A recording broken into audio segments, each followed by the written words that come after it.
Praise the Lord. இன்றைய பலப்படுத்தும் வார்த்தை சங்கீதம் 3வது அதிகாரம் 3வது வசனம். Psalm chapter 3 verse 3. கர்த்தாவே, நீர் என் கேடகமும் என் மகிமையும் என் தலையை உயர்த்துகிறவருமாய் இருக்கிறீர். You, O Lord, are a shield for me, my glory and the one who lifts up my head. Hallelujah. இன்றைக்கு கர்த்தர் நமக்கு கேடகமாக இருக்கிறார்.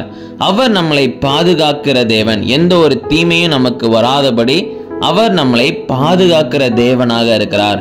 அவருடைய மகிமை நம்ம மேல உதிக்க பண்ணுகிறார். அவர் நம்மளோட கூட இருந்து பெரிய பெரிய காரியங்களை செய்கிறார். அவருடைய வல்லமை நம்மளுக்கு தருகிறார். அபிஷேகத்தை கொடுக்கிறார். வரங்களை கொடுக்கிறார். நம்ம மூலமாக பெரிய காரியங்களை செய்கிறார். கர்த்தர் நம்மளுடைய தலையை உயர்த்துகிறவருமாய் இருக்கிறார். அவர் நம்முடைய வாழ்க்கையில நம்ம சோர்ந்து போகக்கூடாதுக்காக அவர் நம்மளை உயர்த்தி வைக்கிறார். நம்ம உண்மையாக இருக்கிறதுனால கர்த்தர் நம்மளை உயர்த்தி வைக்கிறார். அதனால கர்த்தரிடத்துல நம்ம போகின்ற பொழுது கர்த்தருடைய ஆசீர்வாதங்களை பெற்றுக்கொள்கிறோம். அவருடைய பாதுகாப்பு நமக்கு கிடைக்கும். அவருடைய மகிமையை நம்ம மேல உதிக்க பண்ணுகிறார். நம்மளை உயர்த்தி வைக்கிறார். இந்த நாள்ல கர்த்தர் உங்க வாழ்க்கையில பெரிய காரியங்களை செய்வார். உங்க வாழ்க்கையில ஒரு அற்புதங்களை செய்வார். ஆண்டவர் ஒரு பெரிய மாற்றத்தை உண்டு பண்ணுவார்.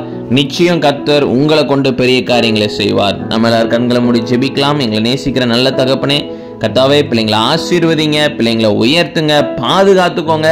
ஆண்டவரே, உங்களுடைய அபிஷேகத்தை கொடுங்கப்பா, வரங்கள் கொடுங்க, ஆவியின் கனிகள் கொடுங்க. நீங்க மாத்திரம் மகிமைப்படுங்க. இயேசுவின் மூலம் ஜெபிக்கிறோம் எங்கள் ஜீவன் உள்ள பிதாவே. ஆமேன், ஆமேன், ஆமேன்.